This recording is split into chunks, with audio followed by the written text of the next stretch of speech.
In this video, we are going to show you how to do a side step, what to look out for, and how to make it easier or harder.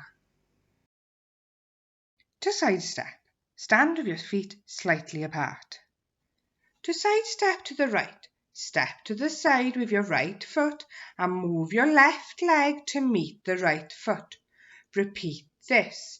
Once you're confident, add in a little jump when moving your left leg to meet the right, bending your knees slightly.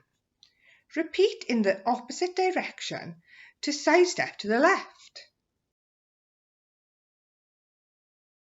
You may see a child landing or moving with straight legs. Teach them to land with knees bent.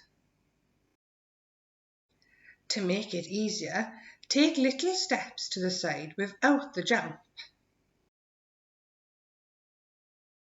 To make it harder, try changing direction.